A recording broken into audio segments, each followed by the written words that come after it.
রাব্বুল আলামিন তার নবীকে প্রেরণ করে সারা দুনিয়ার মানুষদেরকে শিক্ষা দিয়ে দিচ্ছে যে এ দুনিয়ার মানুষেরা, তোমাদের ইবাদত হবে আমি আল্লাহ রাব্বুল আলামিনের জন্য, তোমাদের নামাজ হবে আমি রব্বুল আলামিনের জন্য, তোমাদের কোরবানি হবে আমি রব্বুল আলামিনের জন্য, তোমাদের হজ যাকাত জীবনের প্রত্যেকটা জিনিসে হবে আমি রব্বুল আলামিনের জন্য। যদি আল্লাহ কেন্দ্রিক আপনি প্রত্যেকটা ইবাদত সাজাইতে পারেন, প্রত্যেকটা ইবাদত করতে পারেন, তাহলে সেই ইবাদতই আল্লাহ রাব্বুল আলামিনের নিকটে মনোনীত হবে। প্রিয় ভাইয়েরা আমার, আজকে যে আমরা কোরবানি করব, লক্ষ টাকা দিয়ে আমরা পশু জবাই করব, এই পশুর গোশত কিন্তু আল্লাহ রাব্বুল আলামিন খাবে না। আল্লাহ রাব্বুল আলামিনের দরবারে পশুর গোশতও পচবে না, পশুর চামড়াও পচবে না, পশুর রক্তও পচবে না। আল্লাহ রাব্বুল আলামিন কি বলছেন শুনেন। আল্লাহ তাআলা বলছেন, লা ইয়ানালাল্লাহু লুহুমুহা ওয়ালা দিমাউহা ওয়ালাকিন ইয়ানালুহুত তাকওয়া মিনকুম। আল্লাহ রাব্বুল আলামিনের দরবারে পশুর চামড়া, পশুর গোশত, পশুর রক্ত কিচ্ছুই পচবে না। আল্লাহ রাব্বুল আলামিন মানুষদেরকে জানায়া দিচ্ছে, আমার বান্দাবান্দিরা শোনো, তোমরা যে পশু উৎসর্গ করবা, তোমরা কি অন্তর নিয়ে আমি রব্বুল আলামিনের নিকটে পশু নিয়ে হাজির হয়েছ, তোমাদের অন্তরের অবস্থা আমি আল্লাহ আজকে অবলোকন করব। তোমরা কি আমি রব্বুল আলামিনের জন্য কোরবানি করতেছো নাকি লোক দেখানোর জন্য কোরবানি করতেছো? আমি আল্লাহ সেটাই দেখব। পশুর গোশত খাইবা তোমরা, পশুর যতগুলা জিনিস ব্যবহার করা যায় প্রত্যেকটা জিনিসই তোমরা ব্যবহার করবা, তোমাদের অন্তরের তাকওয়াটা শুধু আমি রব্বুল আলামিন দেখব। আজকে আল্লাহ রব্বুল আলামিন যারা কোরবানি করবে তাদের অন্তরের দিকে তাকায় আছে। তারা কি আল্লাহ রাব্বুল আলামিনের জন্য কোরবানি করতেছে নাকি লোকেরা তাকে বড় ধনী মানুষ বলবে, দানশীল বলবে, আজকে কোরবানি করে সেই মানুষদের নিকটে গোশত বিতরণ করবে, এই যে মানুষদের পক্ষ থেকে একটা ভালোবাসা পাইবে, এই ভালোবাসার জন্য সে কি কোরবানি করতেছে নাকি একমাত্র আল্লাহর উদ্দেশ্যে যা মানুষদেরকে গোশত দান করতেছে সেটাও আল্লাহ তাআলার উদ্দেশ্যে, এরকম তার অন্তরে কি তাকওয়া আছে সেটাই আল্লাহ রাব্বুল আলামিন আজকে দেখবে। এই কারণে আমরা যারা কোরবানি করব, এখনও সময় আছে, আমরা তওবা ইস্তেগফার করে যদি আমাদের খারাপ নিয়ত থাকে আমরা সেটাকে সংশোধন করে নেব। আমরা একমাত্র আল্লাহ রাব্বুল আলামিনকে খুশি করার জন্যই আজকে কোরবানি দেব। আল্লাহ তাআলা যেন আমাদেরকে তৌফিক দান করে, সকলে বলি আমিন। প্রিয় ভাইয়েরা আমার, বিশুদ্ধ নিয়ত নিয়ে, বিশুদ্ধ অন্তর নিয়ে, তাকওয়ার সাথে, ইখলাসের সাথে যদি কেউ কোরবানি করে, রাসূল আরবি সাল্লাল্লাহু আলাইহি ওয়াসাল্লাম বলেন, ওয়া ইন্নাদ দামা লা ইয়াকাউ মিনাল্লাহি বিমাকানিন ক্বাবলা আন ইয়াকা বিল আরদি। বিশুদ্ধ অন্তর নিয়ে যদি কোনো মানুষ আল্লাহর জন্য পশু উৎসর্গ করে, এই পশু মাটিতে শোয়ায়াম ছুরি দিয়ে জবাই করার সাথে সাথে রক্ত মাটিতে পড়ার আগে আগে আল্লাহ ওই ব্যক্তির কোরবানি কবুল করেন। সুবহানাল্লাহ। যদি অন্তর খালেস থাকে, ইখলাসের নিয়তে যদি কোরবানি করতে পারে, রাসূলুল্লাহ বলছে জবাই করার সাথে সাথে রক্ত মাটিতে পড়ার আগে আগে এই কোরবানি আল্লাহ তাআলা কবুল করে নেয়। শুধু তাই নয়, রক্ত পড়ার আগে আগে আল্লাহ রাব্বুল আলামিন কবুল করবে, এখানেই শেষ নয়। আমার নবীজি মোহাম্মদ রাসূলুল্লাহ বলছে, আমার উম্মত শোনো, বিকুল্লি শাআরাতিন হাসানা, তুমি যে পশু আল্লাহর জন্য, একমাত্র আল্লাহকে খুশি করার জন্য উৎসর্গ করতেছো, এই পশুর গায়ে যতগুলা পশম আছে প্রত্যেকটা পশমের বিনিময়ে আমার আল্লাহ তোমার আমল নামায় সওয়াব দিয়ে দিবেন। সুবহানাল্লাহ। সাহাবায়ে কেরাম প্রশ্ন করলো, ইয়া রাসূলুল্লাহ, ইয়া হাবিবাল্লাহ, ফাসসুফ, যদি আমরা এমন পশু দ্বারা আল্লাহর জন্য কোরবানি করি যে পশুর গায়ের মধ্যে অসংখ্য অগণিত পশম, আল্লাহর হাবিব মোহাম্মদ রাসূলুল্লাহ বলছে, আমার সাহাবীরা শোনো, বিকুল্লি শাআরাতিন মিনাস সুফি হাসানা, তোমরা যদি এমন পশু দ্বারা কোরবানি করো যে পশুর গায়ের মধ্যে অসংখ্য অগণিত পশম, যে পশম গুণে শেষ করা যাবে না, তারপরেও আমার আল্লাহ প্রত্যেকটা পশমের বিনিময়ে তোমার আমল নামায় সওয়াব দ্বারা ভরপুর করে দিবেন। সুবহানাল্লাহ। কত গুরুত্বপূর্ণ একটা ইবাদত কোরবানি। এই জন্য আমরা আজকের এই কোরবানি করব আল্লাহ রাব্বুল আলামিনকে খুশি করার জন্য। যেমনিভাবে আমাদের জাতির পিতা ইব্রাহিম আলাইহিস সালাম নিজের সন্তানকে জবাই করেছিলেন আল্লাহকে খুশি করার জন্য।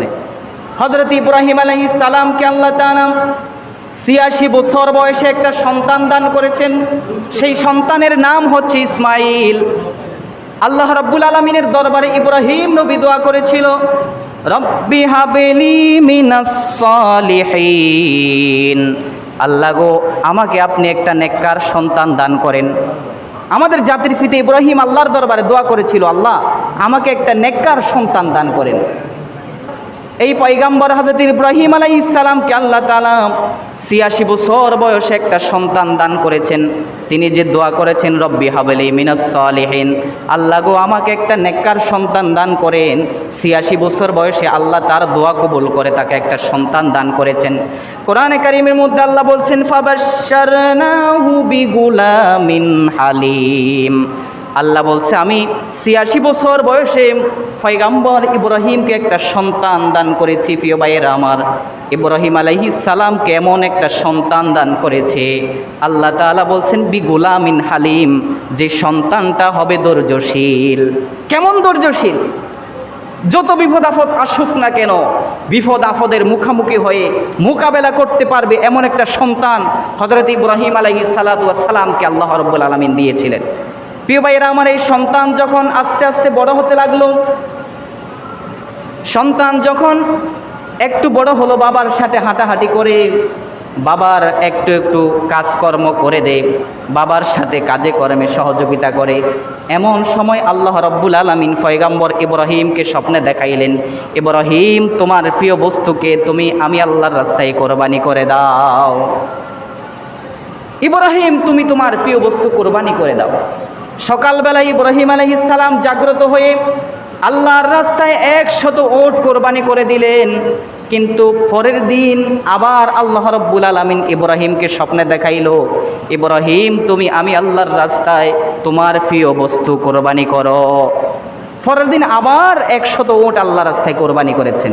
কিন্তু রাত্রিবেলায় আবার ইব্রাহিমকে স্বপ্নে দেখাইল, ইব্রাহিম তুমি তোমার সবচাইতে প্রিয় বস্তুটাকে কোরবানি করো। হযরত ইব্রাহিম আলাইহিস সালামের আর বুঝতে বাকি রইল না। প্রথম রাত্রিতে স্বপ্ন দেখার পরে সকালবেলায় ১০০ উট আল্লাহর রাস্তায় জবাই করেছে, কিন্তু পরের রাত্রিতে আবারও আল্লাহ তাকে স্বপ্ন দেখাইছেন তোমার প্রিয় বস্তু জবাই করো।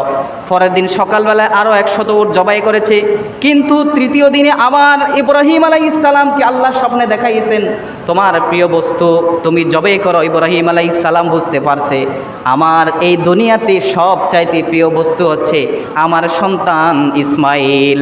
আল্লাহ রাব্বুল আলামিন আর কোনো কিছুর কথা বলতেছেন না, আমার এই সন্তান ইসমাইলকেই আল্লাহর রাস্তায় জবাই করার জন্য আল্লাহ আমাকে নির্দেশ দিয়েছেন। সুবহানাল্লাহ। ইব্রাহিম আলাইহিস সালামের সন্তান যখন একটু বড় হয়েছে, দেখেন সন্তান যখন বাবার সাথে একটু হাঁটাচলা করে, বাবার পানির গ্লাসটা উঠায় দে খাওয়ার জন্য, একটা জিনিসপত্র লাগলে কাছ থেকে এনে দে, তখন বাবার অন্তরটা শান্তি হয়ে যায়, মজা লাগে, খুশি লাগে যে আমার সন্তান আমাকে সহযোগিতা করতেছে। এমন কঠিন সময়ে আল্লাহ তাআলা ইব্রাহিম আলাইহিস সালামকে পরীক্ষা দিচ্ছেন যে তোমার প্রিয় বস্তু কোরবানি করো। প্রিয় ভাইয়েরা আমার, হযরত ইব্রাহিম আলাইহিস সালাম এবার তার সন্তানকে জবাই করার জন্য প্রস্তুত হয়ে গেলেন। স্ত্রীর কাছে গেলুম যে তোমার সন্তানকে সুন্দরভাবে সাজায়া দাও, আমরা এক জায়গার মধ্যে যাব। পয়গম্বর ইব্রাহিম আলাইহিস সালামের স্ত্রী হযরতে হাজেরা তার সন্তান ইসমাইলকে সুন্দরভাবে সাজায়া পরিপাটি করে স্বামীর সাথে দিয়ে দিলেন। সন্তানকে নিয়ে যাচ্ছে, ইব্রাহিম আলাইহিস সালাম চিন্তা করলো যে আমি তো আল্লাহর বিধান কার্যকর করার জন্য আমার এই সন্তান ইসমাইলকে আমি তার রাস্তায় কোরবানি করব, কিন্তু আমার এই সন্তানকে আমি একটু পরীক্ষা করে দেখি আমার সন্তান কতটুকু মজবুত আছে আল্লাহর এই বিধান কার্যকর করার জন্য। কোরআনে কারীমের মধ্যে আল্লাহ বলছেন, ফালাম্মা বালাগা মাআহুস সা'য়া ক্বালা ইয়া বুনাইয়া ইন্নী আরা ফিল মানাম আন্নী আসবাহুকা ফানজুর মাযা তারা। ইব্রাহিম আলাইহিস সালাম সন্তানকে পরীক্ষা করার জন্য সন্তানকে জিজ্ঞাসা করতেছে, আমার প্রিয় সন্তান আমাকে আল্লাহ রাব্বুল আলামিন আদেশ দিয়েছে আমি যেন তোমাকে আল্লাহর রাস্তায় কোরবানি করি। আমি যে আল্লাহর বিধান বাস্তবায়ন করার জন্য তোমাকে আল্লাহর রাস্তায় জবে করব, তোমাকে আল্লাহর রাস্তায় উৎসর্গ করব, ও আমার সন্তান তোমার মতামত কি আমাকে একটু বলে দাও। ইব্রাহিম আলাইহিস সালামের সন্তান ইসমাইল কি সুন্দর করে তার পিতাকে জবাব দিচ্ছেন শুনেন। ইসমাইল আলাইহিস সালাম বলতেছেন, ক্বালা ইয়া আবাতি ফআল মা তুমার সাতাজিদুনি ইনশাআল্লাহু মিনাস সাবিরিন। জোরে বলুন আল্লাহু আকবার। কেমন সন্তান আল্লাহ তাআলা ইব্রাহিম আলাইহিস সালামকে দিয়েছেন। তাফসীরের কিতাবের মধ্যে লিখেছেন, ইব্রাহিম আলাইহিস সালাম যখন তার সন্তানকে জবে করার জন্য নিয়ে যাচ্ছেন, তাই সেই সন্তানের বয়স 7 থেকে 8 বছর হবে, এরকম ছোট একটা সন্তান। কিন্তু বাবা যখন বলেছে, বাবা গো আমি তোমাকে আল্লাহর জন্য কোরবানি দিব, এমন সময় ছেলে উত্তরে দিতেছে, আল্লাহ গো হে আমার পিতা, আপনাকে যদি আমার আল্লাহ তাআলা আদেশ করে আমি ইসমাইলকে জবে করার জন্য, তাহলে আপনি আপনার আদেশ পালন করেন, আর আমি ইসমাইলকে আপনি ধৈর্যশীলদের কাতারের মধ্যে পেয়ে যাবেন। সুবহানাল্লাহ।